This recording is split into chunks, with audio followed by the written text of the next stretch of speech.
Welcome to Pure Michigan Pour. I'm Dan Burrows. Brent's behind the camera here. And today we're at Traverse City Whiskey Company, and we are with Chris Fredrickson, owner and operator of TC Whiskey. Been jamming for the last 13 and a half years as a company. The building that we're in right now, we've been in for the last 8 years. And thankfully, a few years ago, we were lucky enough to find our current lead tour guide, Jesse Kushner. Yep, I'm Jessie, and I handle all the tours and also your office coordinator. So if you ever want to contact us, reach me. She's the gal, yeah. Oh, we will definitely be getting contact information. Yeah. And we're getting ready to do our tour, and Yeah, we're excited to have you guys. Thanks for being here. thank you. We're excited to be here. Oh, we're very excited to be here. Right on. I'm gonna start recording. Hello.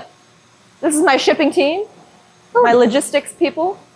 Good. They handle all the good stuff. We'll make a quick pit stop here in Cherryland. So we also make cocktail cherries. I don't know if you've had them before, but I do have them upstairs if you want to try one afterwards. They are delicious. They're actually made with local cherries. So they're a tart cherry, a Mount Morency, which is, really truly local. For a while there, it was like one of the only types of cherries that were being grown in Traverse City. The sweet cherry really didn't come around until, when Cherry Festival was getting really big. People wanted to buy sweet cherries at all of your stands, but we were selling tart cherries because they were in pie fillings, canned, making them into candies, all that good stuff. But now we make them into cocktail cherries, which I think is really nice because they're not that like super sweet maraschino. And if you've ever seen how a maraschino is made, You don't want to. you will immediately regret. Yes. So in here, it is, really small in here. Come on in since, they're not cooking anything, so we don't have to worry about the hairnets and all that fun stuff. But it is a canning process. So they come in here and this kettle gets heated up to canning temperatures. They heat it pretty slow. It's actually on a timer. So Monday morning when they come in, it heats up even before they get here. So it's starting the heating process just so the sugars don't burn. But when they do come back here from the facility, so from Leelanau Fruit, which is just up the road, it goes through testing. So the color of the syrup, the sugar content, all of that is tested here along with the whole cherries versus partial cherries. Even the translucency of the physical cherry is tested. They do something called a toothpick test. They literally hold it up to light, and if you can see your toothpick through there, then it passes the test.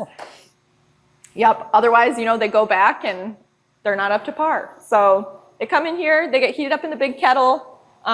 Once they're heated up to temperatures there, they then transfer the cherries into this kettle where it's gonna maintain temperature. They're dumping out the syrup into a bucket where they're gonna put it into another kettle to maintain temperature. But they're actually hand scooping, hand weighing every single jar. Oh, wow. So this is a nationwide product. So this is pretty much every single Walmart across the nation at this point. But here's our little scale. They'll pop a jar on it. They'll be scooping right into the jar, and as soon as it's weighed, they pass it along to our syrup fill. They're gonna top it, and then they'll pop the lid on, flip it upside down to make sure the lid's gonna get sanitized in the process. They set them off to the side while it's cooling just a little bit so they can handle them, and then they send them down the line and out the door. And they're incredibly competitive. There's only like 6 people in here on a regular basis. And I think their record right now for 450s is 4,086 jars a day. And then their record for 600s is 3,643 a day. So they're really cranking them out. Wow. Yeah, and we make 2 different sizes just because Walmart actually is the only one that carries, I believe it's the 450s. The 600, I think, is the regular jar size. So for the most part, we're making the 600s that go out on a regular basis. But we do have plans to make an even smaller jar just because we found, people see this like big jar of cherries and they're like, I'm never going to get through that. Yep. So we're going to make a smaller size, probably about the same size as like Luxardo.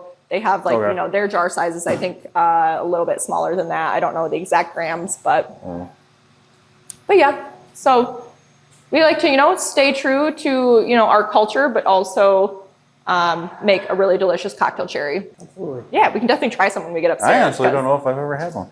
All right. So this is kind of everyone's like favorite space in here, and I totally get it. This is actually the in-house barrel room. So this is all pretty much like working inventory and experimentals. So everything on this wall, for the most part, is going to be like experimentals, finishing barrels, all of that fun stuff. Everything in the vertical stack is going to be working inventory. So stuff they're pulling on a regular basis for batches. And then on that very back wall in the horizontal stacks, That's actually some of our oldest inventory. We actually have some 08s, 05s back there. Oh. So there are some 20-year-old barrels back there. Whether or not they're delicious, I can't guarantee. Because there is a point where it's too old. Yeah. Something gets over-oaked. So I haven't tried the 20-year-old ones yet. I think they probably were thinking about trying them soon. I don't know if they did yet, because they were going to try and do something kind of fun with them, but we'll see. We found the sweet spot is anywhere like 15 to 16 is like probably the sweet spot as far as like before it gets too over-oaked. But yeah, for the most part, this is where all the fun stuff lives. So after they do the pull, so our blenders, Tom and Ben, they work together to pull barrels that play nice together, just because we are a small batch, so there are a lot of variables that could change, you know, the way a whiskey's going to taste from batch 1 to batch 25. You want the person who's buying that on a regular basis to still love the product when they buy the first bottle all the way to their last bottle, you know? So we actually use a deionized water. Basically, it's a reverse osmosis system. So it kind of eliminates that water variable that could change a lot of things. I know in Kentucky, it's the limestone. We are on the same water table as Lake Michigan. So our well is Lake Michigan water, but we run it through the reverse osmosis just to eliminate any weird mineral deposits that could be happening. Yeah, you'd be surprised how many Kentucky distilleries do that too. I'm not surprised at all, actually. I mean, but a lot. it's the limestone. Yeah. It's about the limestone. You can't take that away from them. So what we found here is that, the wood is playing a little bit nicer with the water in our climate, in our environment. In our warehouse, I don't know if it's true for everybody up here, but we found that our barrels are rarely getting above like 120 in the proof department. Just because it does, stay relatively cool all year round for the most part. We have some really nice hot summer days, but it's not that consistent hot, temperature. Down in Kentucky, even Texas, you're obviously gonna get those weird hazmats. Those hazmat bottles, you will probably never find that in our warehouse unless it's like, maybe we can get one in the rick house this year. I mean, it's 4 stories, and maybe at the very top of that rick house, we might be able to get some upwards in the 130s, but I doubt we'll get them above 140. It's gotta be super dry and super hot for that to happen. So here we have a pretty, I'd say that the evaporation rate for like alcohol to water, I'd say that you're actually losing a little bit more alcohol than normal, just because the expanding contracting is so great here.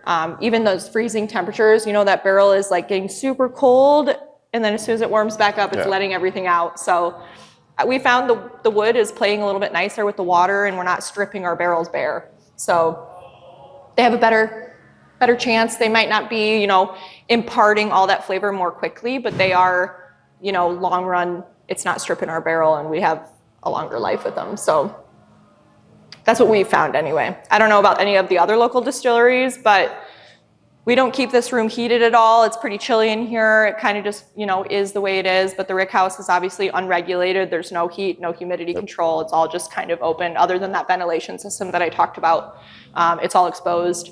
This year, they were out there trying to load barrels into the rick house, and it was like -10 in there. And they were like, oh, everybody bundle up. We're moving barrels today. So it's been an experience, but a good one. So let's see. And it's full, so that's exciting. So when they dump them up here, you get all your really nice char on the inside. There was a batch like last week that smelled so significantly of bananas. I opened this up and it was just like banana. Yeah. Yeah, this is nice. So they dump those in there about 4 barrels at a time, and then they'll blend out into one of these nice big tanks over here. And then the tank will go onto the big industrial scale where they'll proof it, add new water if they need to. All the fun blending happens over there, and then it goes on cue to bottling line. Man. Yeah. Okay. This trough has been a game changer. What we had done for a decade was we used the forklift, 1 barrel at a time. Lifted the barrel up, pulled the bung out, and very nice. We have another mic. Pulled the bung out, and we would harvest with gravity, 1 barrel at a time, which was usually a 2-person job for safety reasons. And now with the help of the trough, we hook up air to this. So we can lift the barrel, and 1 person can spin the barrel with 1 hand which is super helpful, and orient the bung so that when it lands at its location, it's face down and it harvests into the tank. Of course, at this spot, every barrel sampled one at a time, making sure that it's the appropriate quality and has that dynamic profile based on the batch, whether it's cherry, bourbon, rye, whatever. And yeah, this can house 5 or 6 barrels here, and then we can pump from here through the 30 micron filter. So first filter, second filter, and then we have one more filter at the filler that you guys will get to. Yeah, great. All right, so what we're about to open up is an expression that is not yet on the market. We refer to this as the poor man's pappy. So it's it's similar to the Weller mash bill. So Weller, of course, would be a poor man's pappy. It's similar in profile, but it is the closest thing that we at TC Whiskey have to a maltier profile, or sorry, excuse me, a wheated profile. This is a pure Michigan Pour exclusive. Yeah.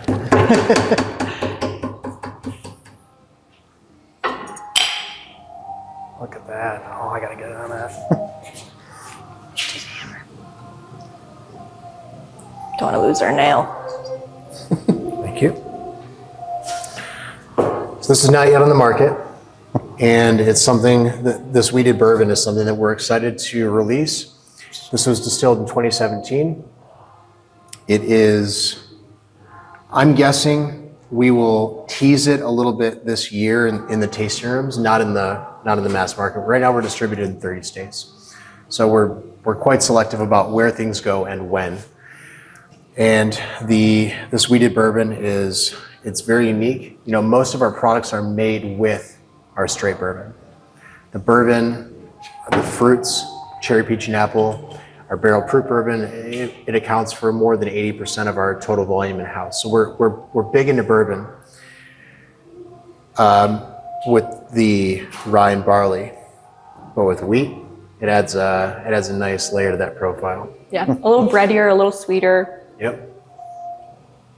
I'm so excited. I think the last time I tried it, it was really like, had some nice, Oh, you got it? breadiness to it.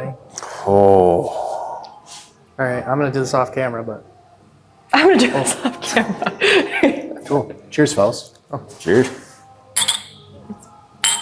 Oh,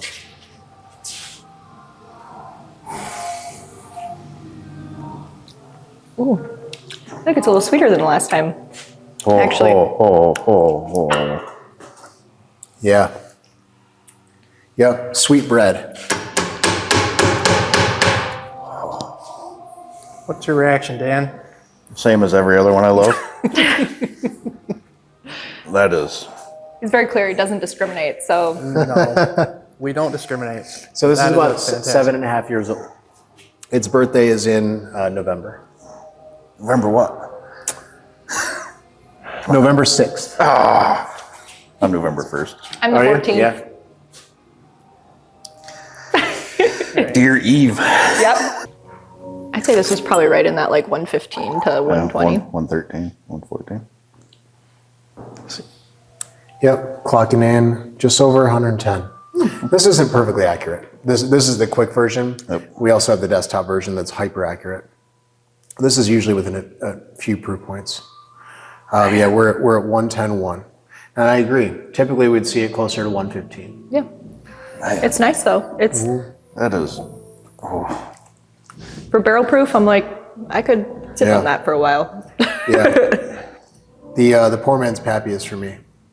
I don't need the $3,000 bottle. no. This will do just Why? fine. No.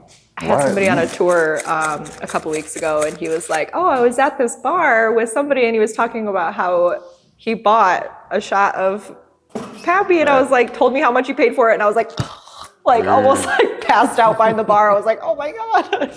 That's amazing how some of us overpay for some of those higher. He's like, I would never. Like $200 for EH Daily. Yeah, exactly. Never. Since we started this, I don't think we've bought any No. other distillate except for Michigan. Good. Good on you. I think we bought a couple Penelopes. Very per Michigan of you. 90% of everything we buy now is all Michigan stuff. Great. It's good. It's good practice. Oh, yeah. We don't have any tariffs. It's great. Yeah, Yeah, that's helpful. yeah. So just real, have you guys talked about water yet? A little bit, yep. All right. So yeah, we pulled straight from the Lake Michigan water table, cleaned up the water a little bit, and then it's housed here. One of the goals to create that consistency in product is to tidy up the water before it goes into the bottle. We don't have the limestone, but we do have a filter, which is nice. We clean it up, and this is the base for blending. Or blending the water into the whiskey, depending on the product and the proof that we're aiming to achieve, assuming it's less than barrel proof. So the layout of the room, you already talked about the Amburana barrels that are beautiful. Those They are. Ooh. We have a bunch of wine casks that, it's so funny when you do we have a lot of finishing barrels. And one consideration that it didn't pop up at the beginning was when we're loading our rick house, we've already loaded in 30-some hundred barrels, and it's built for 53 gallon across the board. Pure. Wine barrels are bigger. Wine barrels are a lot bigger. Yeah, look at those. Some of them will actually fit, but we now have a measuring apparatus that lets us make a very quick decision. Is this in or out? Amongst the rest of these barrels, they look kind of funny, but it's a consideration with finishing that the rick house is purpose built for one thing and one thing only. No tractors, no glass, no anything. Barrels, barrels, barrels. Other barrels we have the PX, the sherry finished barrels. We partner with a local winery up in north of Lake Leelanau called 45 North. We do a barrel program with them. We take their Cab Franc Merlot barrels and we rest our 100% rye whiskey in those. So we distill 100% rye. It's a pain in the butt to distill, but we take it after 5 or 6 years, move it into the Cab Franc barrel for 6 to 12 months whenever it's ready, harvest it, bottle it, and drool, because it's quite tasty. So we've got port, sherry. We also have some aged rye, going back 12, 13 years, 10 years, bourbon, more rye, and then we have some grandpa barrels, as we call them, kind of spread into the mix here. I think there's also the American single malt in there. Oh yeah. Oh, Yeah, the single malt is delicious. That's like Tom's Baby, our Yep. blender. Yep. So the American single malt. So we do have 10 barrels right now that are resting in red wine barrels. So 100% malt and red wine, and it's been in there for almost 2 years. It's real good. And a lot of people say that a lot of people knock finishing spirits, and they say that you're just using the wine barrel to cover up impurities. That's not this. There's nothing unsexy about this 100% malt on its own. But to add this next level of complexity, we finish it for a good chunk of time. And it's just, honestly, also a lot of these are just projects. It's for fun. It's for our team to experiment and try new things and see what's going to hit. And of course, the team doesn't mind having to check in on barrels. well, yeah. We're like, is it once every 2 or 3 months? They're like, it's like once a week. Yeah, well, you gotta stay consistent. Pour bottling line over here. So I don't know if you see that little like octopus looking situation over there with all the hoses and all that fun stuff. So that is actually the original bottling line. So every single day, when they pull that out at the still house, they're going to be doing, so it's a semi-manual. So they push the bottles in with their hands, and there's actually a fill lever. So they switch the lever and they have to watch it and cut it off at the fill line so it doesn't auto shut off. They'll shut it off and then they push it down the line where someone was hand corking every single bottle. So for a while they were doing that. They learned with the amount that they were growing, it just was not ideal. It's really hard on your joints. It wasn't fun. So they switched very quickly. We actually still do use that line for any bottles that don't fit in the bottler. Like we make a harvest cream bottle that just simply does not fit in the Bertolaso. The size is just really, it's one of those big base bottles with this long neck. So we still do use the original bottler from time to time, but for the most part, everything's coming through here. This does have 16 fill heads on it. So I think on a really good day, they were doing about 2,500 bottles a day on that guy over there. If this thing is really running, you could probably do that in an hour. But there's only about, 5 people in here on a regular basis. So it's usually not running, at 100% speed. They're going to make sure that, whoever's over here can make it over there to stop a bottle if they have to, without shutting down the whole line on a regular basis. Everybody is super well trained to maintain this machine and also, troubleshoot it if they have to. So everybody is well trained in that. If there is ever anything that comes about, we do have somebody that can, come in and fix it. But for the most part, we actually had to call a tech from Italy to come in and fix it. But this does have 16 fill heads. So we have the deionized air rinse, because any liquid you put in the bottle will also affect the proof of the bottle. So we use the air rinse, and then it goes down the line where it's also going to fill, and then cork slides down the line where it looks like they have it set up for the rye over here. Probably on Monday. Yep, they're going to finish out the rye. So that should get about 3 different labels on it. So front, back, and then there's a little neck label that goes on there.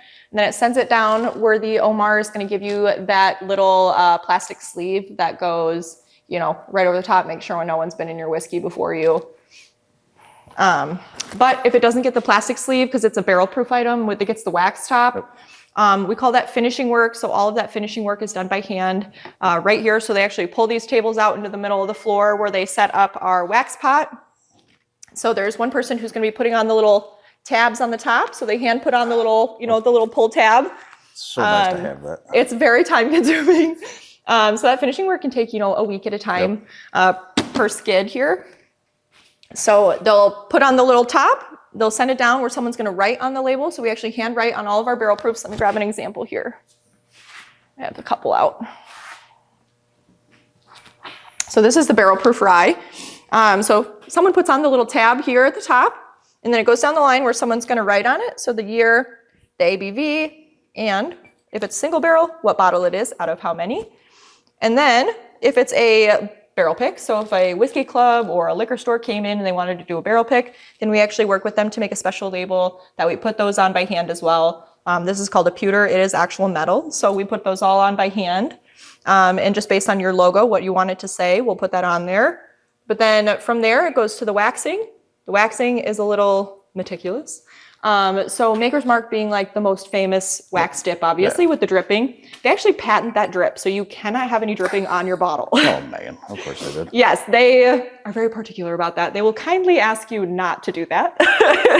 So ours is very, clean line for the most part.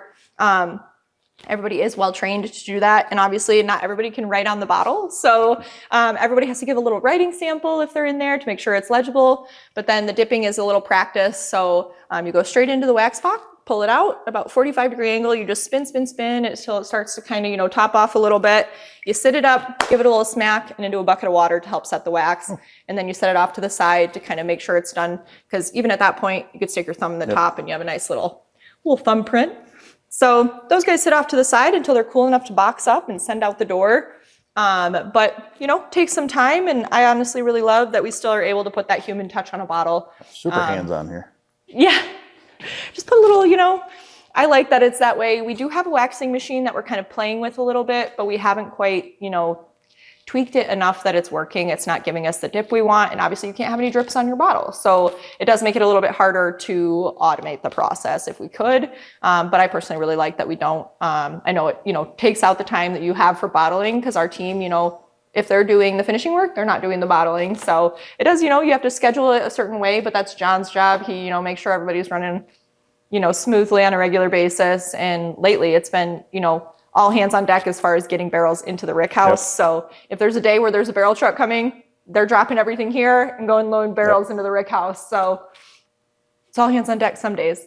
Like even I'll get dirty in the cherry room every once in a while. So we had a situation this past winter where it was all hands on deck in the cherry room because there was a last minute order that came in for cherries right before we were going on holiday break. And so they came in on a Friday for overtime and I got in there at like 7 a.m. and I was like, let's do this. And we cased up some cherries and got them out the door. So, Perfect. Yep. Sometimes I'm like, you know what? If I don't have to sit behind my computer for a day, that's fine with me. Yeah. So it's very therapeutic to get in there and jar some cherries. But we do have some single barrels out here too. So I don't know if you see all those guys on the pallets. Yep. So those are all set as, single barrels. So this is a pretty good example. These are actually, I think Legacy did this barrel pick. So Legacy did this barrel pick, and they actually picked two 16-year-old barrels. So these are 16-year-old barrels, and this is everything that came out of that barrel. So it's kind of crazy to see the difference in, what the angel share was. Even though these are similar aged barrel and probably in similar locations in the rick house, they were significantly different. So this one, I think they only got 52 bottles out of. And then this is the other 16-year-old barrel that they chose, and they got 131 out of it. So wow. yeah, pretty distinct as far as like, it could have been, maybe this one had a leak in it or something, and there's, half that barrel laying in the bottom of the rick house somewhere. But for the most part, they loved it. So that's theirs. They'll wrap those up in plastic and send them out the door as is. They get the physical barrel as well, because, you bought it, might as well get the barrel. So they'll get that. We do have, our barrel program has increased significantly. We get, like all of these are barrel picks. So those will go out the door. Kind of just depending on, some of these, they probably just don't have the pewter yet. So they're all bottled, they're all waxed. They're just waiting for that little label to go on so that way they can send them out. Or, sometimes they'll request a certain date. Like they're like, we want this to be bottled by this date and out the door by this date. Like we actually have people pick a barrel and they're like, I want to have it live in the barrel for another 6 months, waiting for that birthday to turn. And then they'll take that and go from there. So some people do that, but for the most part, it's a good time. We love hosting barrel picks here. They don't have to come here if they don't want to. We actually will send samples as well. So we sent samples up to Alaska. Oh, wow. They've done a couple barrel picks with us. So Alaska got a couple barrels, and we sent, the samples up to them. They picked their favorite, and we sent the barrel there. Wow. So it's been pretty fun. All right, that's a wrap on our Traverse City Distillery tour. We had a great time. I'm glad Chris and Jess could accommodate us today. Yeah, We got to try some killer stuff. and some exclusive Pure Michigan Pour tastings Yeah, too. that one's gonna be a killer bottle one. Poor Man's Pappy is a great description. It is great It's description. fantastic pour, so that'll be great to hit the shelves. Yeah. And later I'll be doing a recap of what we brought home and future review videos, and we'll have our ready to drink old-fashioned cocktail fight. We are now ready for. We have our last contender. Yeah, that's gonna be a fun video. So Looking forward to that. as always, guys, happy pours. Happy pours.